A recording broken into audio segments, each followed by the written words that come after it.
Good morning. I wanted to talk about something because of the heated environment that we're in right now. For the past several years, I've protected people. I stood between them and the bad guys. And I didn't care what your color or your sex or your orientation or your ethnicity or your religion was. You matter, you have value, and I was there to protect you. And now that doesn't matter anymore. We seem to be in a situation where we have victims and we have perpetrators. And if your skin color matches the color chart, you're a victim. And if your skin color matches the color chart, you're a perpetrator, period, end of story.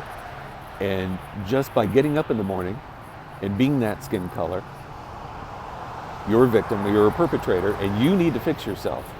And until you do, businesses will be closed, vandalism will happen, buildings will be set on fire, children will be scared, and people will lose their livelihoods. And I don't quite understand that. I need somebody to help me understand how 20-something-year-old privileged white kids laying down on the state house grass is going to solve racism.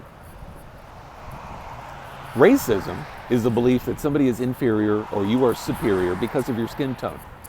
We're all there. We all agree. We will fight racism together. But if your idea of racism is, he pulled me over because I'm this skin tone, you don't know that. If your idea of racism is, you are that skin tone, so you are guilty of something, that's wrong. That is racism. That belief is racism. I need people to understand everyone's against racism. But since everyone has a different idea of racism, we need to define it first. What are we fighting against? Because otherwise you're just ghost hunting. Define it. Point out specific instances of racism. Those 4 cops in Milwaukee or Minneapolis, I don't know if that was racism, or I don't know if that was just 4 idiot cops. Because if I remember, one of those cops was a person of color. But I do know that it sure looks like George Floyd was murdered. And those cops are already in jail. So rather than burning things and calling people evil for their skin color and saying things like white privilege, why don't we switch gears and actually say things like, I don't care what your skin color is, I love you, because that's the truth. And if you can point out a specific instance of racism, we'll fight it together.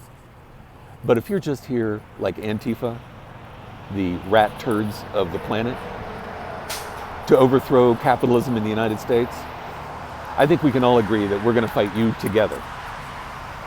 Maybe that's a good place to start. Let's get Antifa out of this. And let's get respect and education and jobs for those people who feel underprivileged. Let's get that put together. Jobs and education. If you want to fix racism, that's a good place to start. Have a great day, folks.